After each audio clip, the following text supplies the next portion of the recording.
Hey guys, so we are now just days away from the start of Australian Survivor Heroes vs. Villains, and it's time to begin my coverage of the season, starting with a preseason power ranking.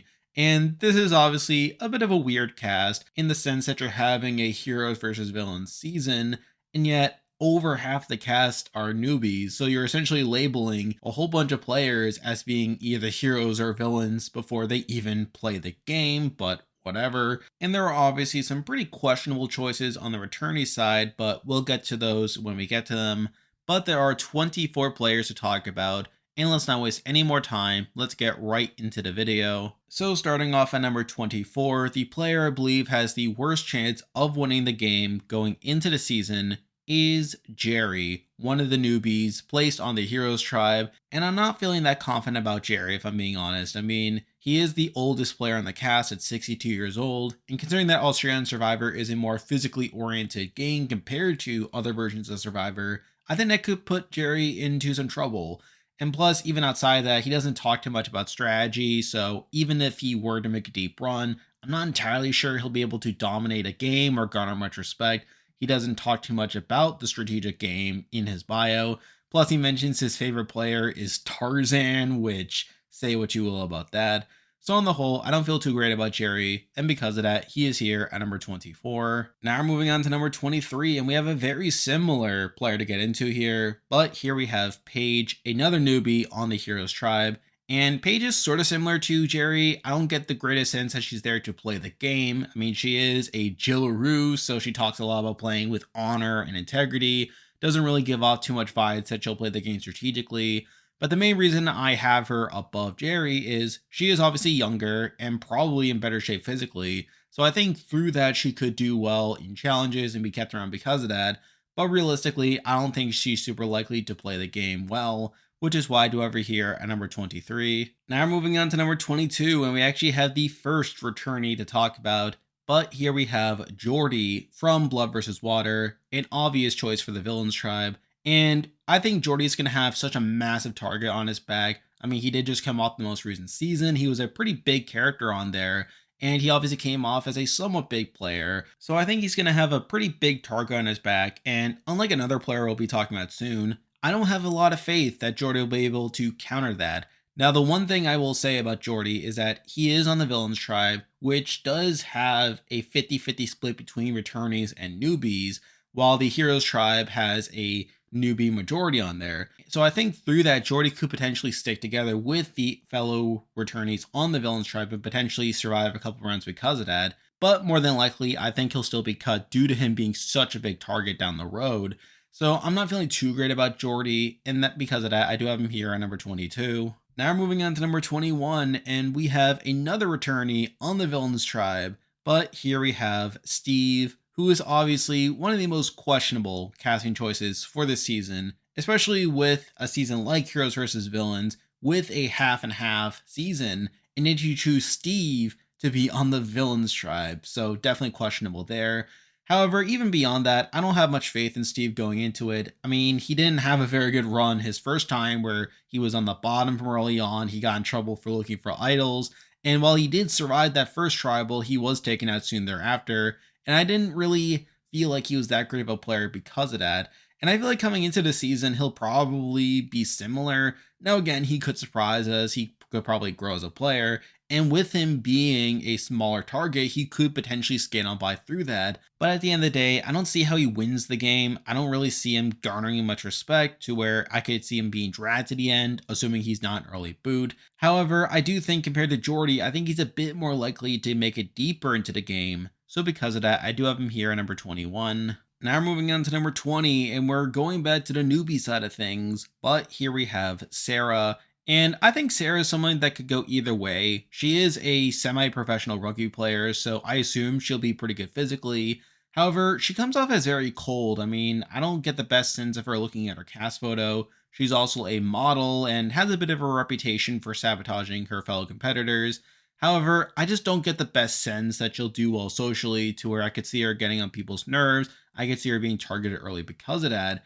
However, it's her physical ability that does leave her in somewhat higher contention than the people we already talked about, and plus she could surprise me as well.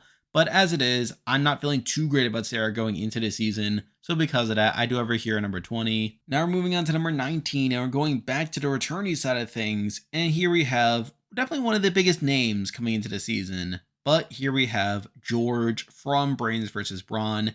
And George has obviously gotten a ton of content during the preseason, a lot of content in the promotional material. And I think George is sort of similar to Jordy in that I think he's going to have a pretty big target on his back. And I don't think he's going to exactly overcome it by the end of it.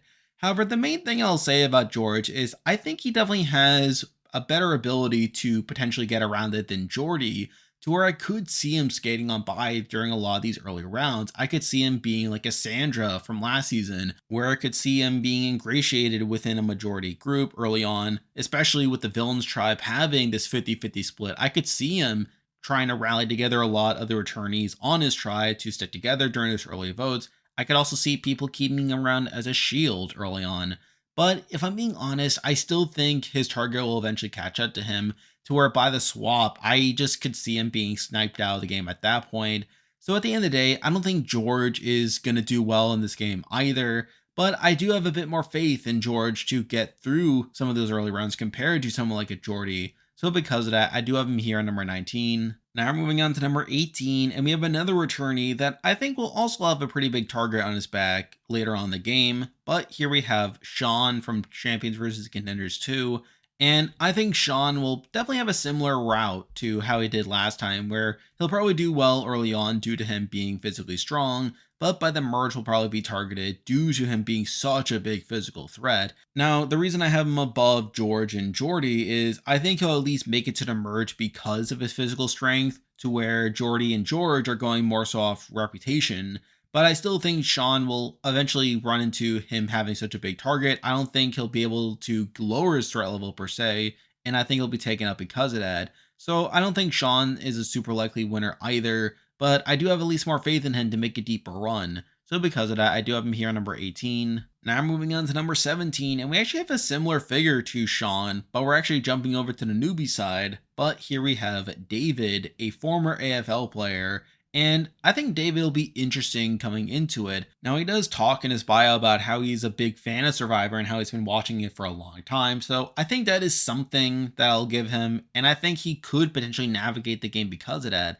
However, if we are looking at the track record of professional athletes on Australian Survivor, I don't think it'll go super well for David. I mean, if we're looking at people like a Croc or a Matt Rogers, I mean, these are people that could definitely emerge as leader figures early on, but eventually be targeted due to them being out in front. And I worry a lot that David could follow that similar fate, where he is eventually taken out due to him being such a big threat. Although, again, due to him being a fan, I think he could potentially get around that.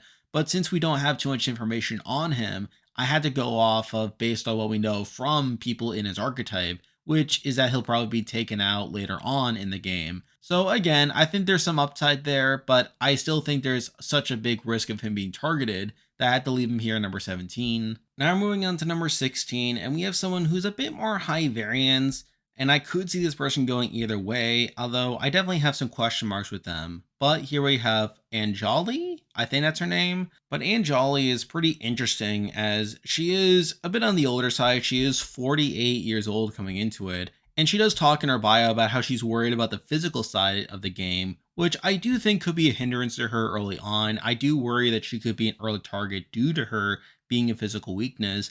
And even outside that, I don't get the best sense of how she'll do strategically in the game. Now, she is a news anchor and she was on the Real Housewives of Melbourne, so I guess that could lead to her doing some things strategically, but I don't have the best sense of her in terms of how she'll play the game, so I can't have her too highly because of that, but I wouldn't be surprised if she ends up surprising some people. But as it is, I do have to leave her here at number 16. Now we're moving on to number 15, and we have another newbie on the Villains tribe, and someone that I think is kind of the opposite of Anjali, but here we have Liz. Now Liz is definitely on the younger side, and she's actually pretty athletic. She's an Olympic pole vaultist, which should lead to her doing pretty well physically. However, if we're reading her bio, I don't have the best sense of how she'll be socially, where she talks about how she is a big personality and how she's aggressive, short-tempered, which does worry me to a degree, and I could see her struggling rather bad in building social bonds. However, if she's able to get past that, I could think she could do potentially pretty well in the game. I mean, she does talk about how Survivor is the ultimate test and how it pushes her to her max, like physical, mental, and social. So I do think there is a good player within her. However, I'm just not entirely sure how she'll do early on socially. But again, I think there's a bit more upside with her compared to Anjali. So because of that, I do have her here at number 15. Now we're moving on to number 14, and we have another player who I think could really go either way. But here we have Mimi. And Mimi is interesting because she does talk about how she's an amateur boxer, so I do think she'll be okay physically. However, I do worry a bit about how she'll do socially and strategically within the game, as she talks in her bio about how one of her biggest weaknesses is her empathy for other people, despite being on the villain's tribe. So I do worry about how cutthroat she'll be within the game, although realistically, I think she'll hold her own just fine considering her line of work. And I also worry about her potentially being underestimated. Now, while this could lead to her like skating on through the game while bigger threats are being taken out, I could also see her being an early boot. And even beyond that, if we're looking at how Australian Survivor is edited, I feel like she's the most likely person to be purpled in the edit based on her archetype going into it. So there is that concern as well. I could definitely see a lot of downside for her, but there are some things going in her favor. I think she'll be all right physically. I think if she has strategic chops that she could lay under the radar for a while, and she is someone who talks a lot about being underestimated. So I think those are all things that could work out in her favor, but it's those downsides to leave her here at number 14. Now moving on to number 13. I think I have a better idea of this person's sense of people skills, although I also have plenty of concerns with her within the game. But here we have Rogue. And Rogue is interesting. She does talk a lot about how her work as a filmmaker has given her this insight to people's behaviors. And I think that could lead to her like working well with people and definitely reading people well. However, I also worry that she could also be an early target as well due to her not being the best physically. So I think we'll have to see how that plays out. However, I think coming into it, I think she'll be okay. And I think there is a world where she could do well. But I just feel like we don't have enough information about some aspects of her game that leaves her here at number 13. Now we're moving on to number 12, and we're actually going back to returning players. In fact, we have two returning players in a row. And I feel like this could go either way for both of them, depending on how people have perceived them coming into the season. But at number 12, I did decide to go with Shawnee, who will be the first three-time player in Australian Survivor. And I think it could go either way with Shawnee, where on one hand, she has a pretty good track record where she has made two relatively strong runs on Champions versus Contenders as well as All Stars. However, I could also see that leading to her being a pretty big target early on, and through that, she could potentially be taken out. Now, granted, she is on the villain's tribe, and if the returnees do stick together, I think that could definitely buy her some time. I think she also benefits from having Jordy and George on her tribe, which could be shields in front of her as well. So I think it could go either way with Shawnee, and I think she's proven that she's capable of building bonds with people through her 2 seasons that could allow her to make a deep run again. However, I think we'll need to see how the new players respond to her. But in the meantime, I think the middle of the list is pretty fitting. She is here at number 12. Now we're moving on to number 11, and we have someone who I think will be similar coming into it, where I think we'll really need to see how the players respond to this person, although I could really see it going either way. But here we have Haley, the only winner on this cast, placed on the Heroes Tribe. And again, I'm not entirely sure what her target will be coming into the season. Now, there is a very good debate for her having this big target, as again, she is the only winner on the cast. There was supposed to be a second winner in Christy, but she apparently backed out before filming. So she really is standing out in that regard. She's also a counterpart to George, so I think she could have a big target because of that. And she was on a relatively recent season in Brains versus Brawn, so I think those are all things that could work out against her. But again, I think similar to Shawnee, there is a chance that she could really utilize her skills as a player in order to build these bonds. I think despite her being voted out of Brains vs. Brawn due to her being a big threat and then coming back later, I think she showed a lot of skill during that season that could translate over to this new season. And it's very possible that she could build some numbers early on and skate on by through a lot of the game. So I think out of these players with a relatively big target coming into the season, I think Haley actually has a somewhat decent shot, despite her literally being the only winner on the cast. But it's still that question mark over how players could perceive her that does leave her here at number 11. Now moving on to number 10, and we have two newbies in a row that I think are also kind of high variance, and they have a similar flaw that could lead to their early demise. However, I think if they're able to get past that, I think they could do decently well. But at number 10, we do have Fraser.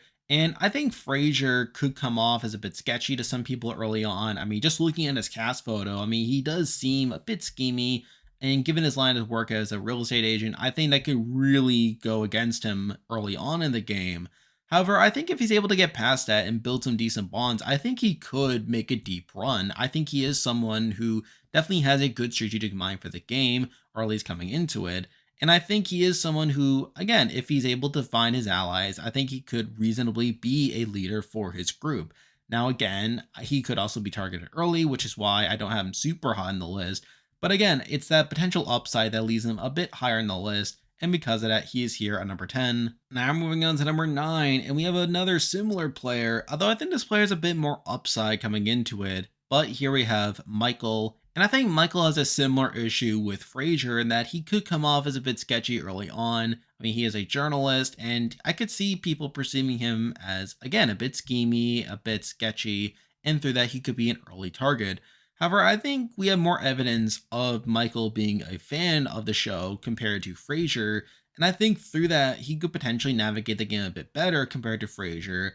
Now, again, a lot of this will come down to whether he can build those early bonds that will allow him to potentially make some moves.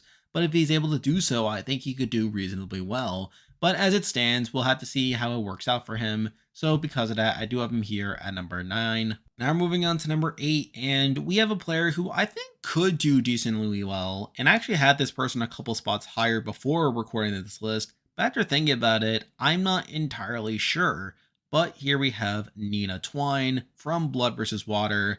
And I will say that last season, when I recorded my preseason power ranking for her season, I was very low on Nina, as I worried that, again, with her being with Sandra, I worried that she would be targeted because of that. And on some level, I still have some concern coming into this season. Now, granted, it's for a different reason, where now she's being targeted due to her being this fan favorite and this player that was doing pretty well before she had to get pulled from the game. And I do worry that she could have a target level similar to that of George or Jordy, although not to the same degree as those other players. I think she will replicate her success early on in building like close bonds with people and just making people comfortable around her.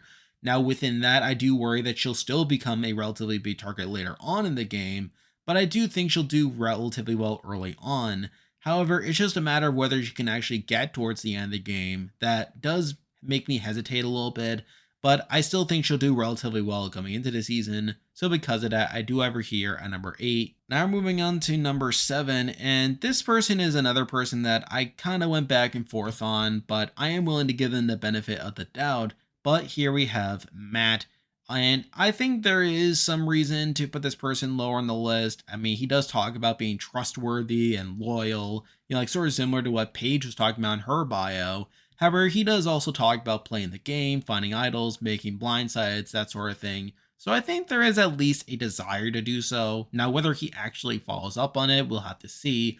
But I think Matt will be generally well liked early on, and I think he'll be pretty good physically, so I think he'll do well early on. And I think there is at least some potential that he could make moves later on in the game. It's just a matter of whether he can go all the way through and whether he can be truly effective at the game. And I do have a bit of hesitation in doing so. But again, I still have some faith in him going into the season, so because of that, I do have him here at number 7. Now moving on to number 6, and we're actually moving on to 3 returnees in a row, as these are all people that I think could do reasonably well based on their past performance or their previous threat level. But here we have Flick from Brains vs. Brawn, and I think Flick will do decently well. I think she has proven to be a pretty decent player, at least I'm making it far into the game, and I think she'll be in a pretty good position. However, I do worry that she could end up in the same spot to where she was at the end of Brains vs. Brawn, where she eventually was a pretty big threat in the end game and could be taken up because of that. I also worry that she may not always make the best strategic decisions, to where I'm not entirely sure if she'll be able to make the moves that she needs to make in order to win the game. But I think she definitely has the tools there to make a deep run, and it's because of that I do have her here at number 6. Now we're moving on to number 5, and we have another returnee, but here we have Jackie from Champions vs. Contenders. And again, say what you will about Jackie, she is one of the more questionable casting choices. But I do think coming into the season, she has one of the smaller targets on her back. I mean, she was a pre-merge boo from her original season, and I feel like she played far enough back to where maybe some players don't know who she is. So I think that will definitely give her an advantage. And plus, I think she showed some good strategic ability during her first season that could allow her to really benefit during this season. And again, she is on the villains tribe. She'll be able to potentially benefit from the villains coming together, or at least on the returnee side. So I think Jackie could actually do very well on this season. However, compared to the top people, I am not as high on her coming into it, though I wouldn't be surprised if she makes the merge. But because of that, I do have her here at number 5. Now we're moving on to number 4, and we have another returnee, although one who definitely had the bumpiest road on their original season. But here we have Simon from Brains vs. Brawn. And again, say what you will about Simon. I mean, he obviously had a very bumpy road on his original season, where he came off as too domineering as the leader of his alliance.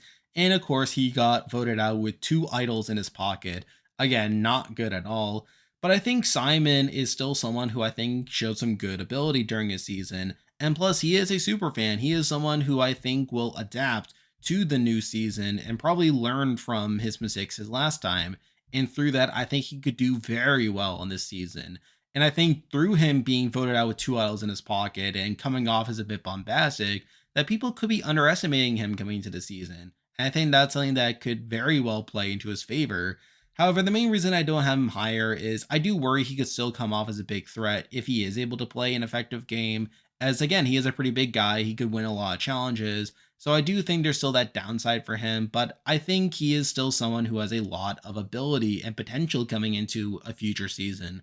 So because of that, I do have him here at number 4. Now we're moving on to number 3, and believe it or not, the top 3 are all heroes, so I think that is pretty interesting. But at number 3, we actually have Benjamin, one of the newbies, and I think Benjamin is someone that could do very well. I mean, he is a super fan. He is someone who I think understands the game very well. And I think he's someone who is pretty well rounded. I don't think he'll hold his tribe back at all at challenges. And I think he'll adapt well to the game, building strong allies, and someone who understands the game enough to do well in the game.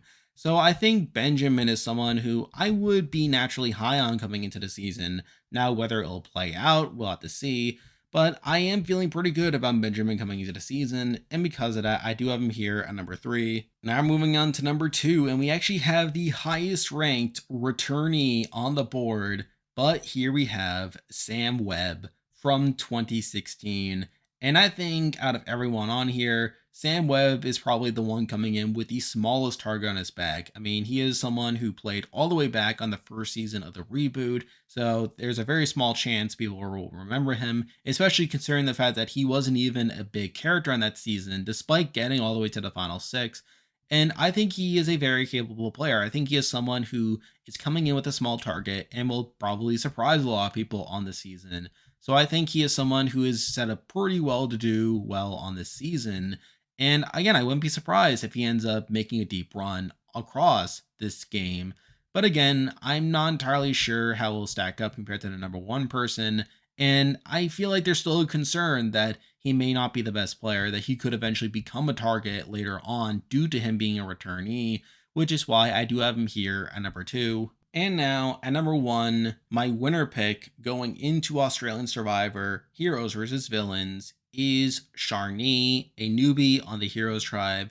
And I know this may be a bit of a boring pick. I realize it's similar to certain other winners that seem conventional for Australian Survivor. I realize she's similar to my winner pick from last season, KJ, and we all know how that went. But I still think Shawnee is someone who I think can do very well at the game. She is well-rounded. She has an athletic background as a state swimmer and a dancer. She is a fan of the show, so she'll understand the game. And I assume she'll do pretty well socially. I feel like she is a pretty strong pick going into the season. She reminds me a lot of Haley from Brains versus Brawn, but will obviously not have the same target level coming into it. I just think she'll do very well coming into it. Now, again, I may be wrong, but I feel like just looking at this entire cast, Shawnee is the one who I had the most confidence in.